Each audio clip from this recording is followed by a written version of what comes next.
Okay, good afternoon, everyone.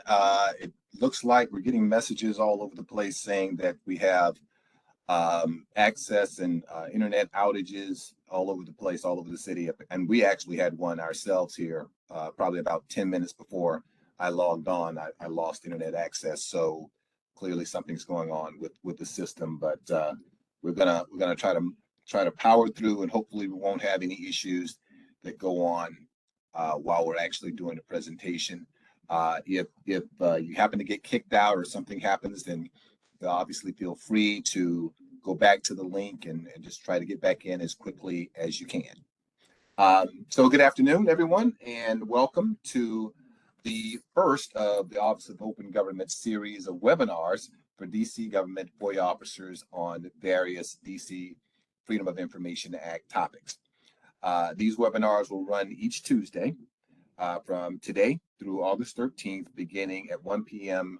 and running about an hour, hour and a half, depending on the topic and the length of the question and answer sessions.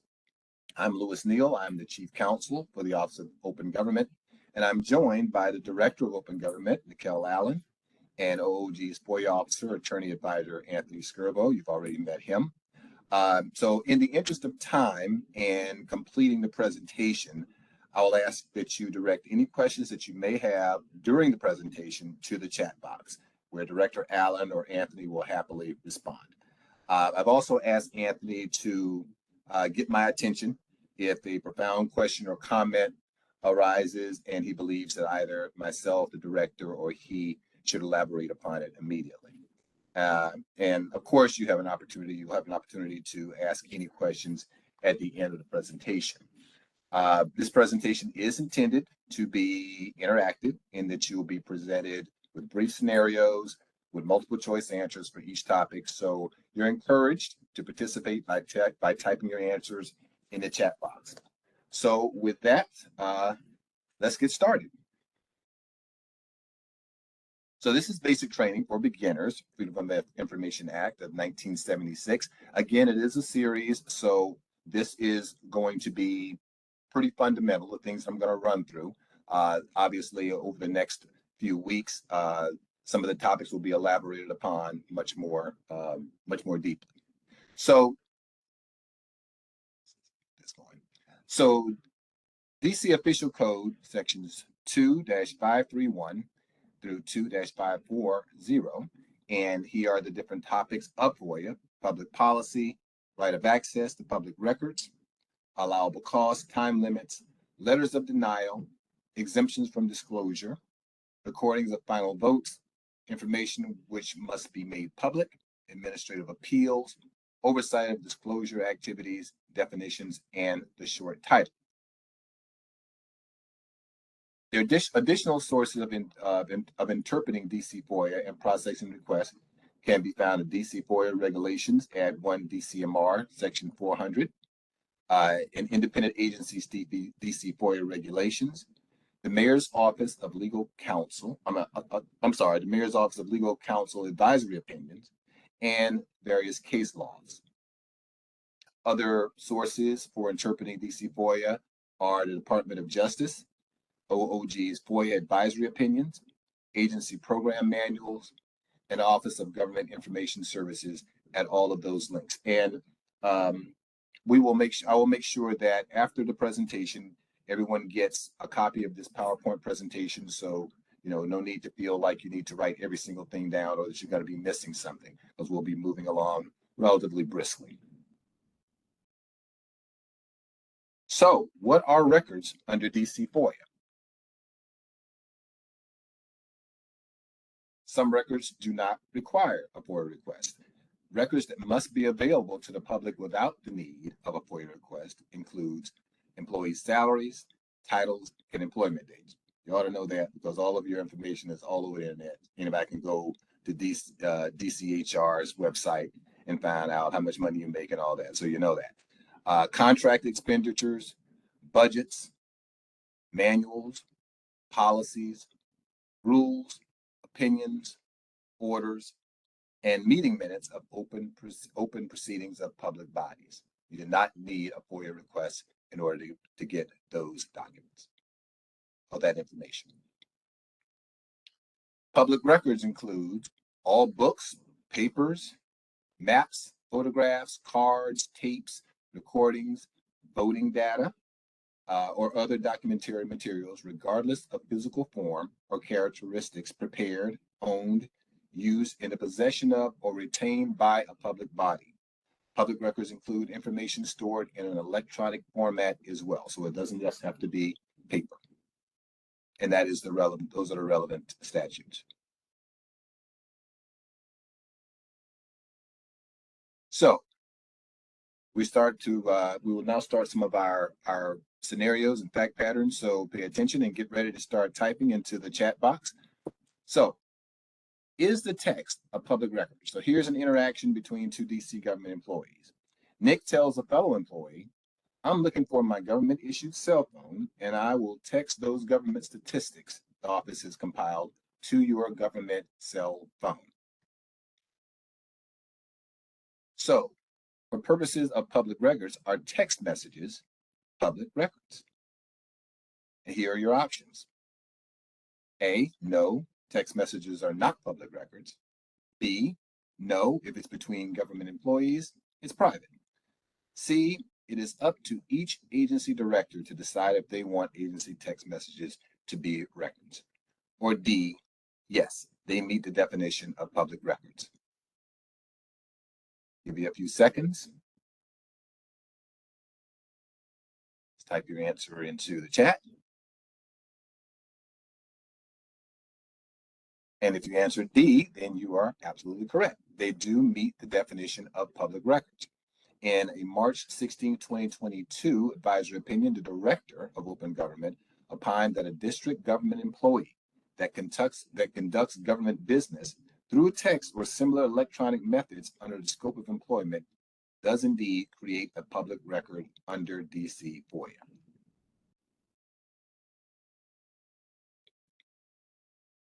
So what about a situation where we store agency records on a personal server or a personal email account at the agency director's home or offsite? What about a situation there? Here are your choices. They're still agency records subject to FOIA. They are not maintained by the government and therefore they are not public records. If they are not government records and they lose their character, they are not government records and they lose their character once on the private server or stored off-site. What are your answers there? 3, 2, 1. A is the correct answer. They are public records subject to FOIA. Okay? So we'll go back to the definition of public records. The term public records applies where the content is prepared or used by a public body. The means or the storage of the material is immaterial. Government personnel cannot evade DC FOIA simply by preparing records on media that they happen to own. Louis, that question came up in the chat, even if it was about someone's personal phone. Hopefully that answers the question. Excellent. Great. Thank you, Anthony. And here is case law, Competitive Enterprise Institute versus Office of Science and Technology Policy. I will read it. So the holding is where an agency refused to provide requested records on the basis that the agency had maintained them on a private email account in his name at a site other than the government email site which the agency had searched. The requester's FOIA compliance action was erroneously dismissed because an agency could not shield its records under FOIA by the expedient of storing them in a private email account controlled by the agency head.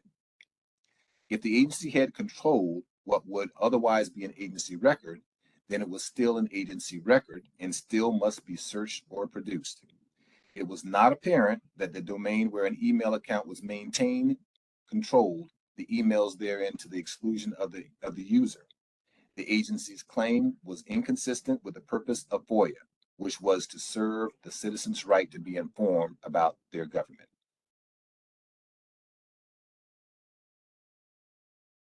So, any person has the right to inspect and at his or her discretion to copy any public record of a public body except as expressly provided by the FOIA exemptions, of which we will go through a little later.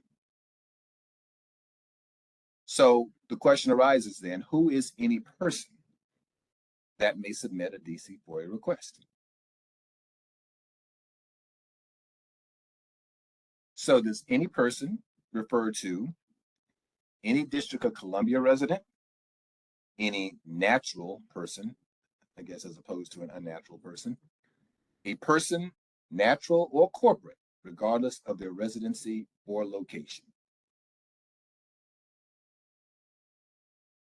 C seems to be winning. A couple of B's there, I think I see. C, a B. Okay. The correct answer is indeed C.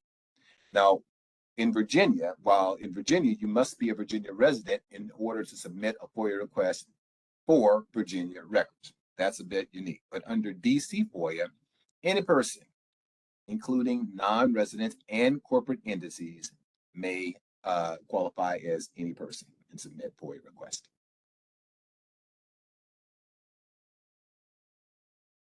So does any person include anonymous requesters? So we get this email from an anonymous requester from no way to tell who I am, haha, at gmail.com to the FOIA officer.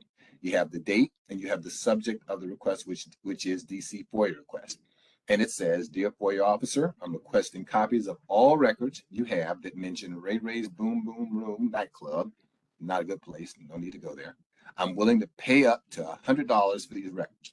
The records may be sent to me or any correspondence regarding this request at my email address at no way to tell who I am, haha, at gmail.com. Thank you and have a wonderful day. So what you have is you have the email address, you have it going to the FOIA officer, you have the date of the request, and you have the subject matter of the request, and you have language asking specifically what they want. So what would you do in a situation like that? This is an anonymous requester. You don't know exactly what their name is. So A, would you email the requester and ask for their name, telephone number, and mailing address? B, would you delete it from your inbox as trash? Would you send it to a subordinate to handle it if you're the supervisor? Or conversely, if you're the supervisor, would you send it to a subordinate and let them handle it? Or would you process the request with the email address that you have? E, okay, got a C there, a couple of C's, and some A's. Okay, DNA, all right, okay, see how that works. Okay. The correct answer is D. Okay. 1 DCMR section 402.3 does not require that the register identify himself or herself. In relevant part, the provision states a request shall include a daytime telephone number, email address, or mailing address for the requester. See FOIA Appeals 217-90R. The exceptions are when an individual requests records pertaining to himself or herself and therefore possess the ability to waive his or her own privacy interest. In that situation, you're not talking about FOIA laws, you're starting to talk about Privacy Act matters there. So what about a situation when you, as an agency, you work with private contractors? Do any records include private contractor records as well? Here are your choices. DC FOIA doesn't reach these particular records. Yes, if the contractors are performing a government function. DC FOIA doesn't address this issue. Yes, but only if the contractors don't mind sharing the records. Which one? Everybody says B. I haven't seen anything but a B yet. Okay. And B is the correct answer. A public body shall make available for inspection and copying any record produced or collected pursuant to a contract with a private contractor to perform a public function. and the public body with programmatic responsibility for the contractor shall be responsible for making such records available to the same extent as if the record were maintained by the public body, and there is the relevant statute. So responding to a FOIA request. So for records other than body-worn camera recordings, an agency must respond within 15 business days. In the case of body-worn cameras recordings, an agency must respond within 25 business days. And there are the relevant statutes to each. Responding to a FOIA request. In unusual circumstances, the agency may invoke an additional 10-day extension by written notice to the requester, setting forth the reasons for extension and the expected date for the determination.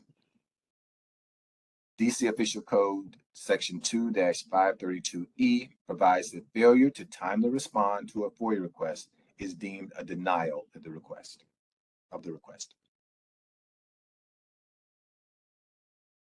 So then the question arises, what exactly are unusual circumstances? And that's a question for you to answer.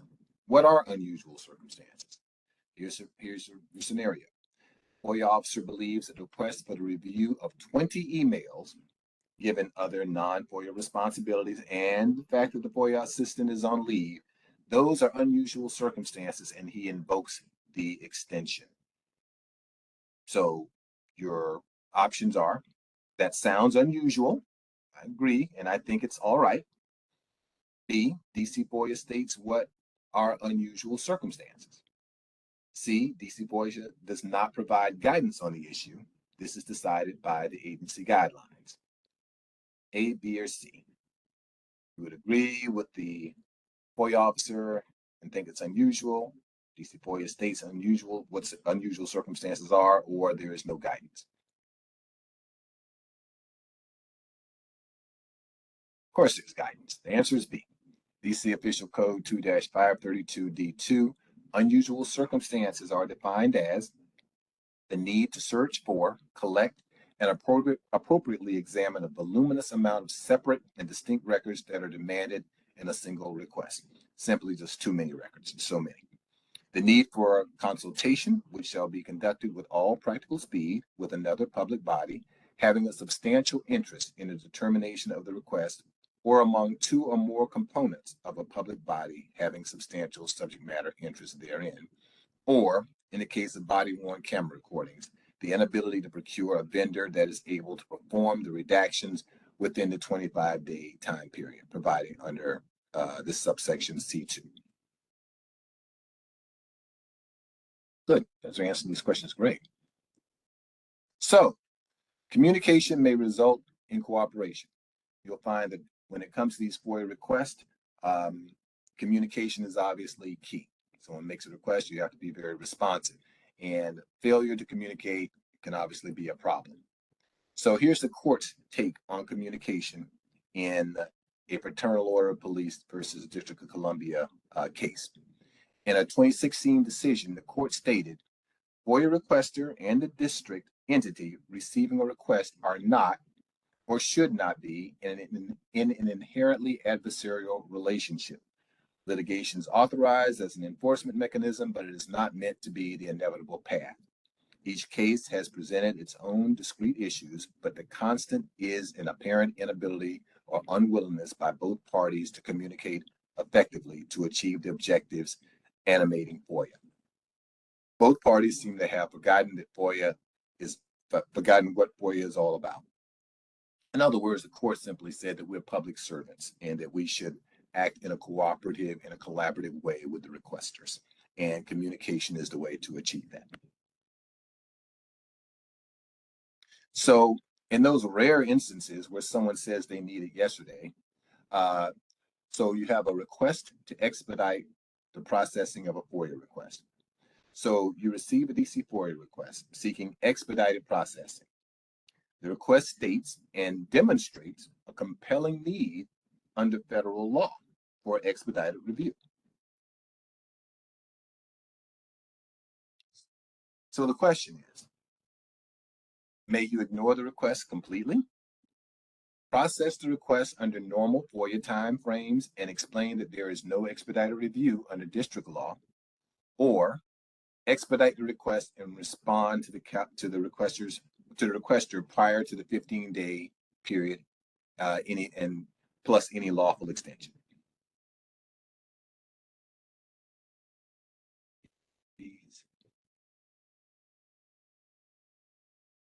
Okay. And B is the correct response. You process the request under normal FOIA timeframes and explain that there is no expedited review under district law.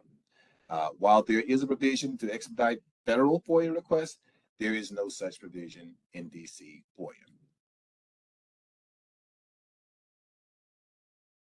So we have an agency website, and the website reads, please use the portal for submitting all FOIA requests. It's the quickest method to get a response.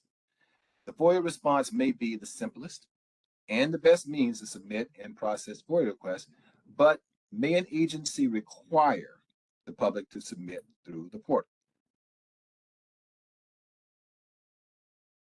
The choices are yes, they can require it because FOIA's public policy is to minimize costs and time delays to person requesting information. Yes, because of the ease of using the portal. No, an agency may not restrict the method a requester uses to submit a FOIA request.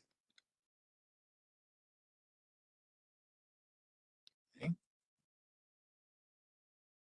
Let's see if all the C's are right. Yes, C is indeed the correct response. An agency may not restrict the method a requester uses to submit a FOIA request. 1 DCMR section 4021 says a request for a record of an agency may be made orally. Point 3 says requests may be mailed, faxed, or emailed. Email, faxes, and mail requests must state FOIA request on the subject line or the envelope. For submissions to the Office of the Attorney General, under 1 DCMR section 1302.1, unless agreed to in advance and confirmed in writing by the Office's Freedom of Information Act officer or the Chief Deputy Attorney General in the absence of a designated Freedom of Information Act officer, a request for a record shall be made in writing. So in other words, with OAG, it has to be agreed upon in advance and confirmed in writing before, otherwise, requests must be made in writing. So now we get into the exemptions. There are 21 exemptions under DC law. One of my colleagues and I actually attended an access conference, ASAP, which is the American Society of Access Professionals in Anaheim, California last month. And one of the things that was a hot topic, and there were several classes, was on the exemption. Federal law, FOIA, only has 9 exemptions. DC has 21. I'm going to go through them very quickly because, as my colleague can tell you, we went to some of these exemption classes, and one exemption sometimes could take an hour, 2 hours, and sometimes they even had extensions of those. So they're very extensive, and they tend to be extremely detailed, but I'm going to go through them very briefly just to kind of hit upon them so you'll have an idea.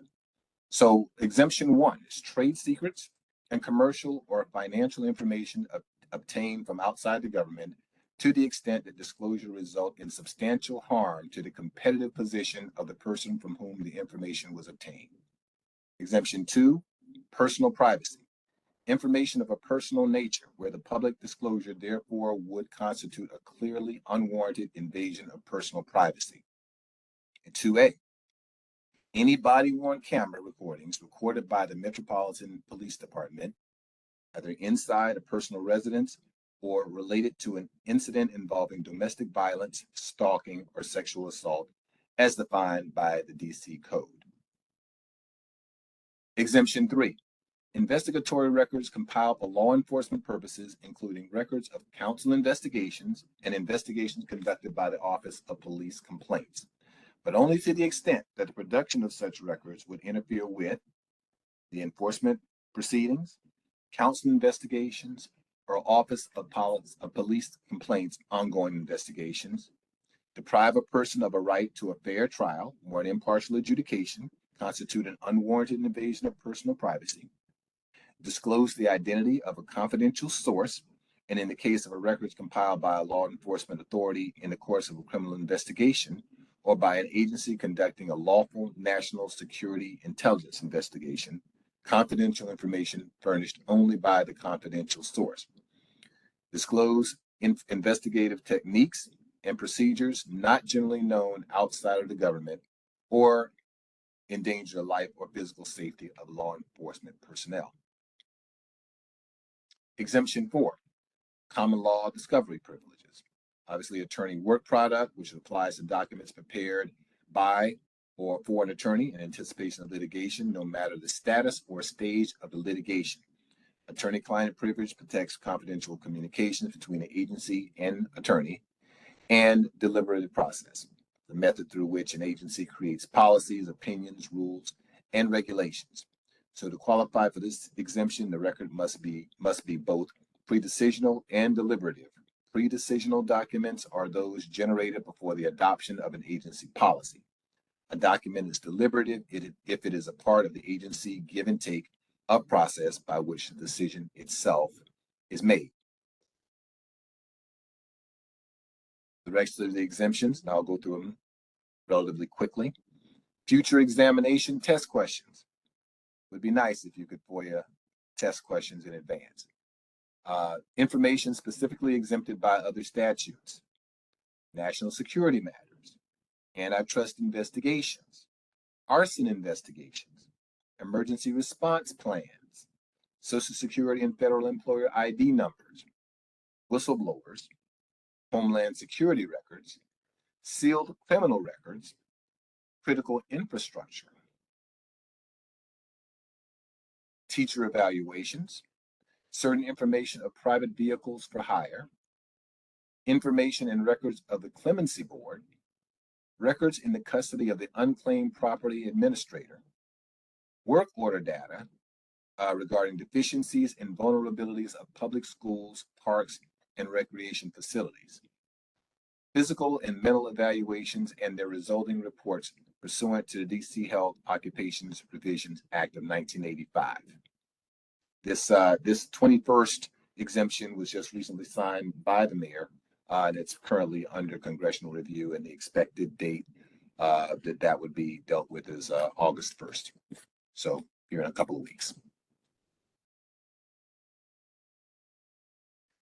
So FOIA requesters seem to want this, or maybe they want that. It's unclear, and that's going to happen. Sometimes you will get FOIA requests and you're not 100% sure what they're asking.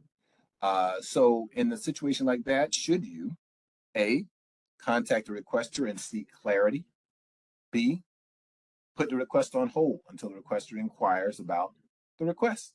Just kind of put it aside and just wait till they come back to you. C, put the request on hold, immediately contact requester and seek clarity. Inform the requester of the status and document attempts to reach the requester.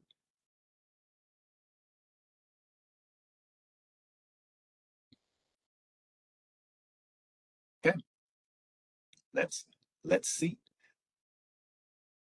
Yes, the correct answer is indeed C. Put the request on hold, immediately contact the requester and seek clarity.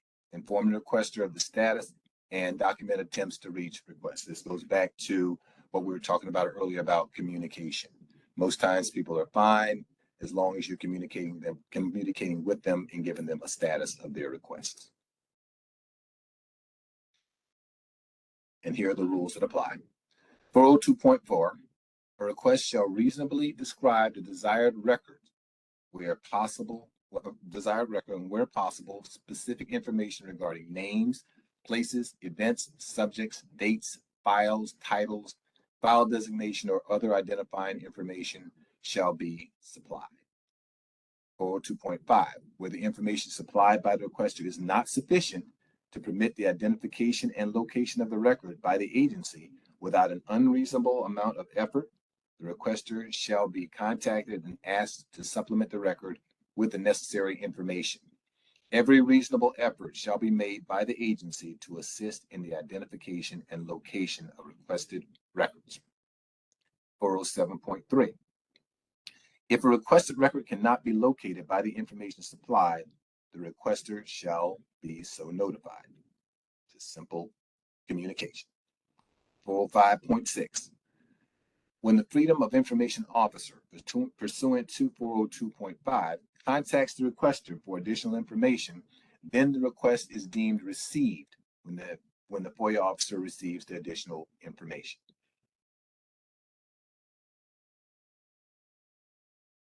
So, our next scenario.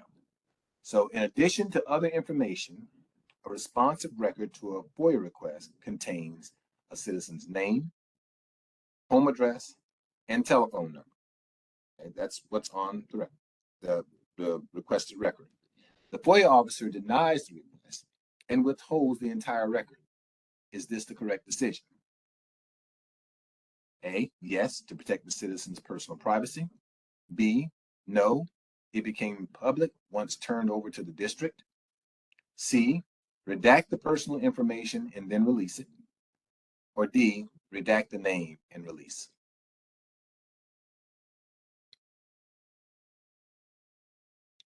Okay.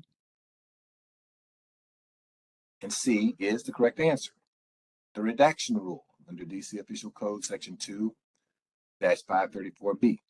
The redaction rule allows for the release of the records by concealing the exempt portions from public view. The justification for the deletion must be explained fully in writing, and the extent of the deletion must be indicated on the portion of the record which is made available or published, unless including that indication would harm an interest protected by an exemption under which deletion is made. If technically feasible, the extent of the deletion and the specific exemptions shall be indicated at the place in the record where the deletion was made. So you have a requester who says, well, yeah, I want the information, but I want it in an Excel spreadsheet. I want it like this. So the agency does not keep requested information in spreadsheet form. So what are the agency's options? A, the FOIA officer should create a spreadsheet for the requester. B, supply records in the form the agency maintains. Or C, send records to a third-party vendor that can timely create the spreadsheet. Everybody's already saying B. People like, they ain't making nothing for you.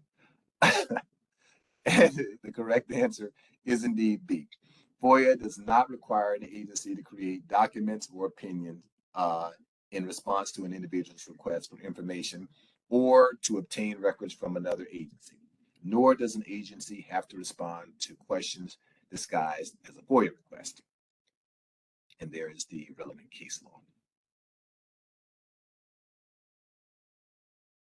Gone up in smoke. So on Thursday, a few records contained solely on the director's external hard drive. Our director would never do that. But they were destroyed by a small office fire, causing the hard drive to explode.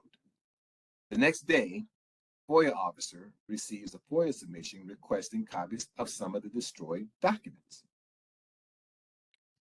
So what should you do? You ask the director if he or she is able to recreate the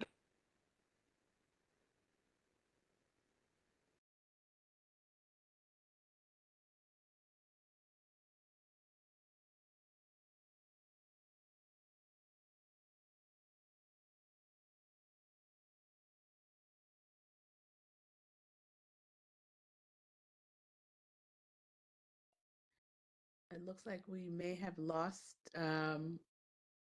sound.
I believe there's some technical issues on our end. We're not on pause. Please give us a moment to resolve. We are having some technical difficulties with our internet at the office. I apologize. We'll be back on shortly.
Okay.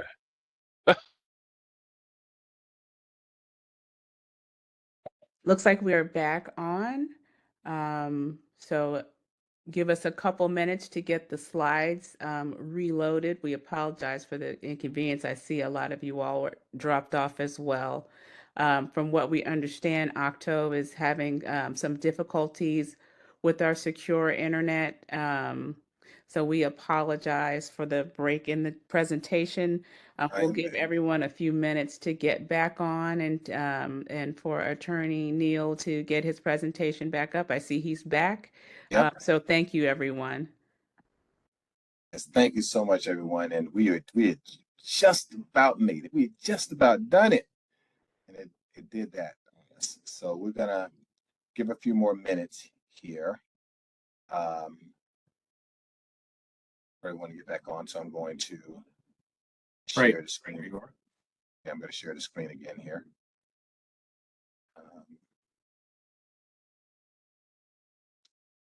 Yes, okay.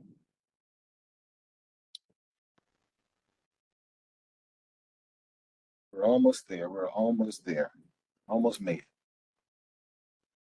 So I'll give maybe just one more minute. And so literally in this next 60 seconds, if someone wants to orally ask a question, you got 60 seconds.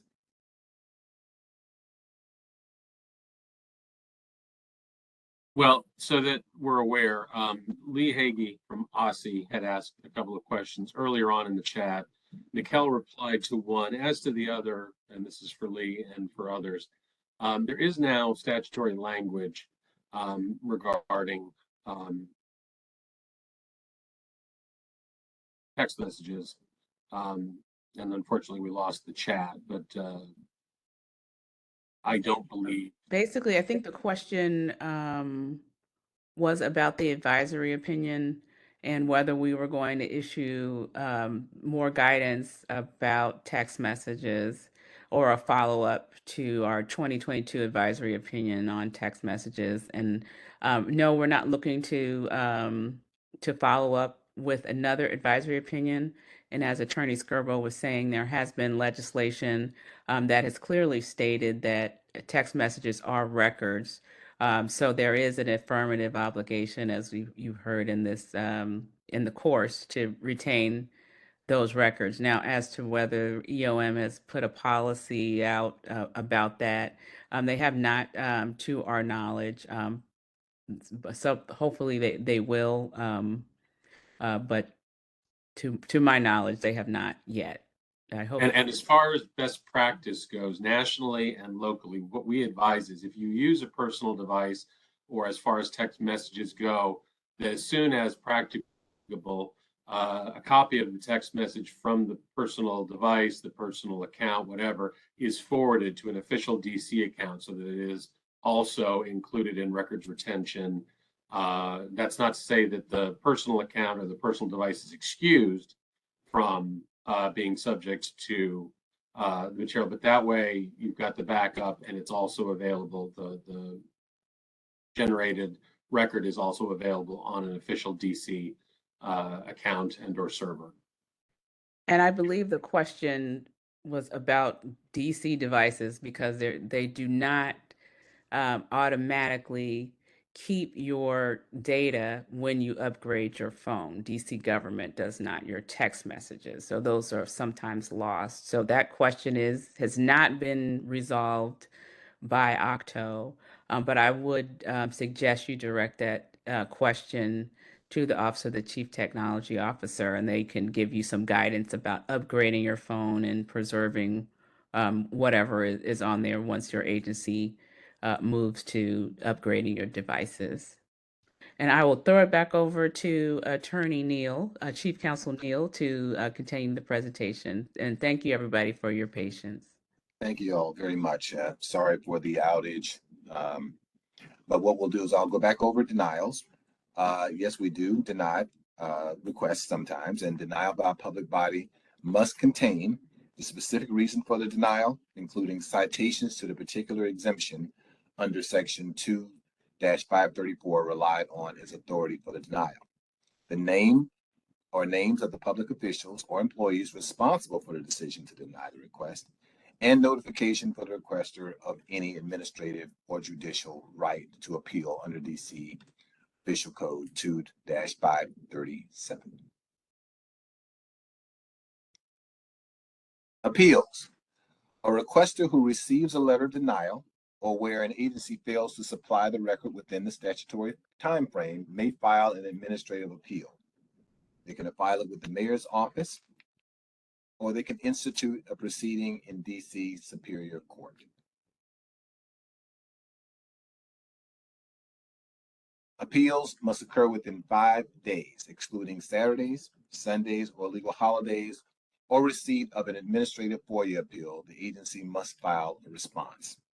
An agency may request additional time to file a response to the FOIA appeal by filing a written or email request with a copy to the requester within 5 days, excluding Saturdays, Sundays, or legal holidays, of the receipt of an administrative FOIA. Failure of an agency to respond to an administrative appeal during the 5-day period or an extension granted constitutes a waiver of its rights to respond to the appeal. There is an annual reporting requirement. So on or before February 1st of each year, the mayor shall request from each public body and submit to the council a report covering the public records disclosure activities of each public body during the preceding fiscal year. The Corporate Council, OAG, shall submit an annual report on or before February 1st of each calendar year, which shall include for the prior fiscal year a listing of the number of cases arising under this section, the exemption involved in each case, the disposition of the case, and the cost assessed pursuant to DC Official Code 2-538C. And that, ladies and gentlemen, it concludes our presentation. of the introduction to FOIA. If there are any questions that you have that you did not put in the chat and have not gotten a response to, please feel free to ask those questions now. We're opening it up. Louis, we did get an additional question. Okay. The question is, isn't there a difference between a new format, say 2 columns versus 20 columns, as opposed to a new record or a new analysis? One of the prior slides indicated that we don't need to create a new format, but section 2-532A-1 provides that a public body making electronic records available must provide the records in any format, any form or format requested, provided that the person requesting the records pays the cost of reproducing the record in that form or format. Can you clarify? So the issue here, and we faced this recently in direct advice we've given to an agency, if a requester wants and identifies information that they want with specificity, then if, say, to the point about the columns, that information resides in 2 columns and they're not adjacent columns, then you provide the 2 columns because that's the information that was asked for. And you would determine that either from the request itself or in consultation with the requester, to the point that was made in an earlier slide. That's not per se creating a new record. That may be creating a new document, but that's not creating a record that preceded the request. As far as the form or format, whatever the record is that you are providing to, say it's a spreadsheet, to use the columns scenario, say that person wanted it in a PDF, okay?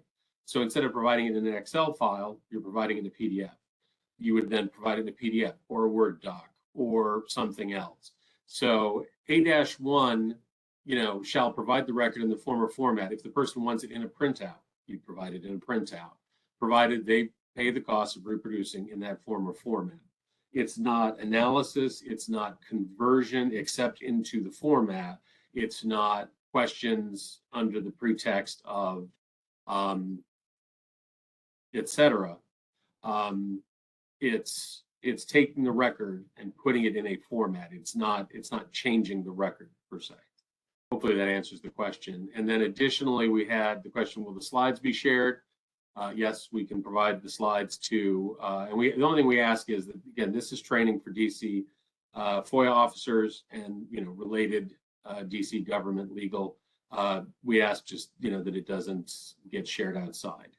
And then there's a question that unfortunately I can't answer. I'm vague as FOIA officer. Will the new FOIA system auto-generate the annual FOIA report?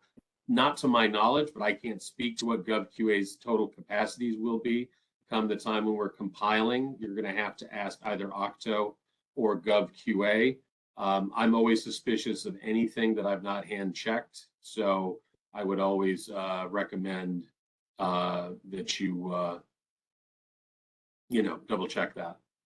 And then clarifying that DC FOIA is distinct from federal FOIA when it comes to whether requesters must exhaust administrative appeals before going to court. I'm sorry, I'm having trouble with my screen. To challenge a denial, in other words, after the 15th business day, can a requester automatically go to court without administratively following up with the agency involved? The answer to that is yes.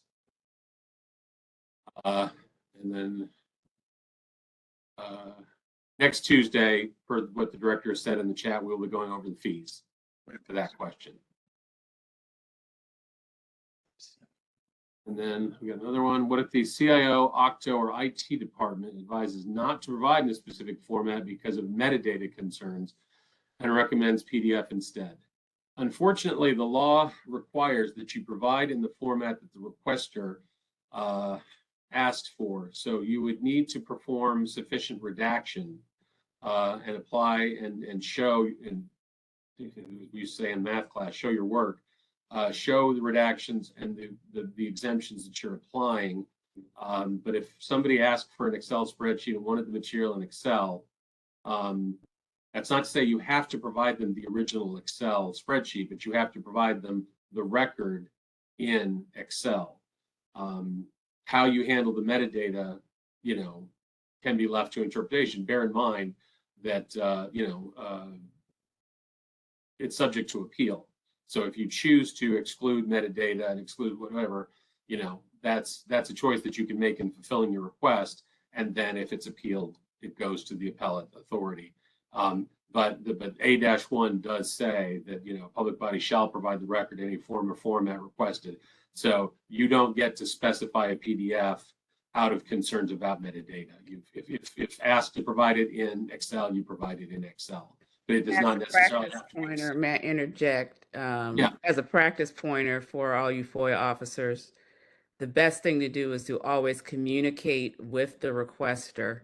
And in this instance, when you're dealing with a recommendation from Octo, you can always try to make that recommendation to the requester with the reasons for it and see if they will accept it in that format.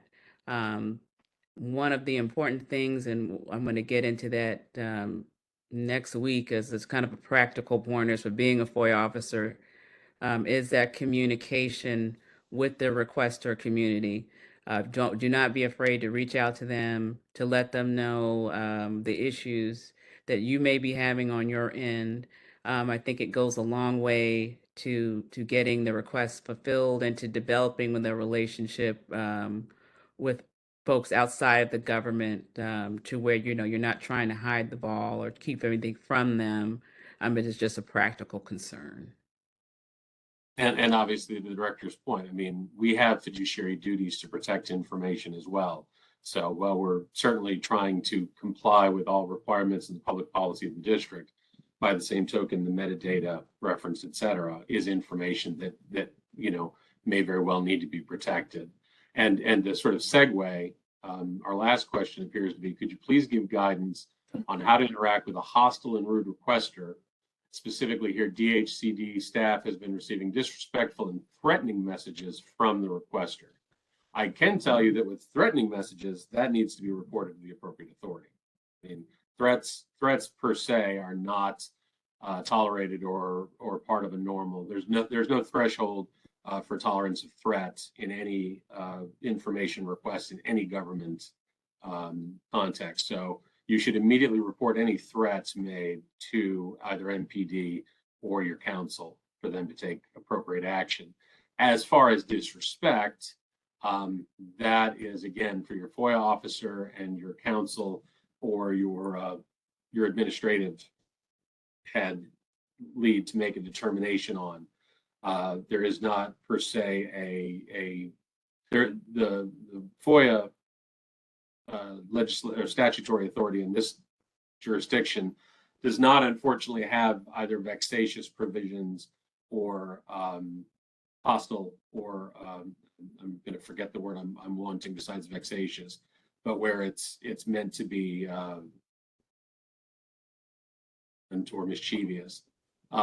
Unfortunately, that's not covered in our current statutory language. So unfortunately, a level of disrespect may not rise to a level, but threats, something that qualifies as a threat, should be instantly reported and acted upon, because there's nothing that predisposes or requires you to suffer a threat or tolerate a threat.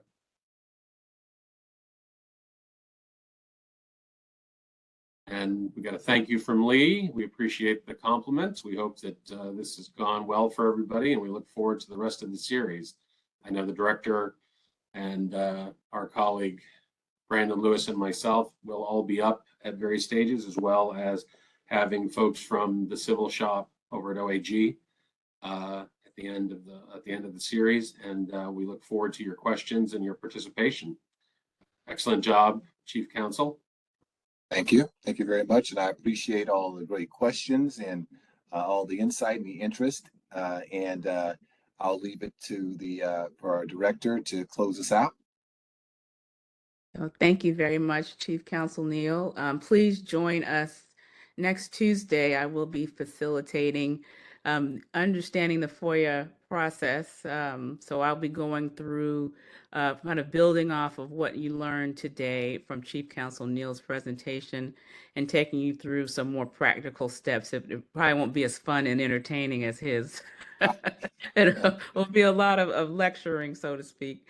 But hopefully you'll come and join us. If you have any questions in the interim, please send them to any one of us. We'll be sure to get those questions answered. And again, thank you for your patience with our technical difficulties. And Louis Neal did an awesome presentation. So I have a lot to live up to next week. So hopefully I'll be able to do that. Oh, But whatever. again,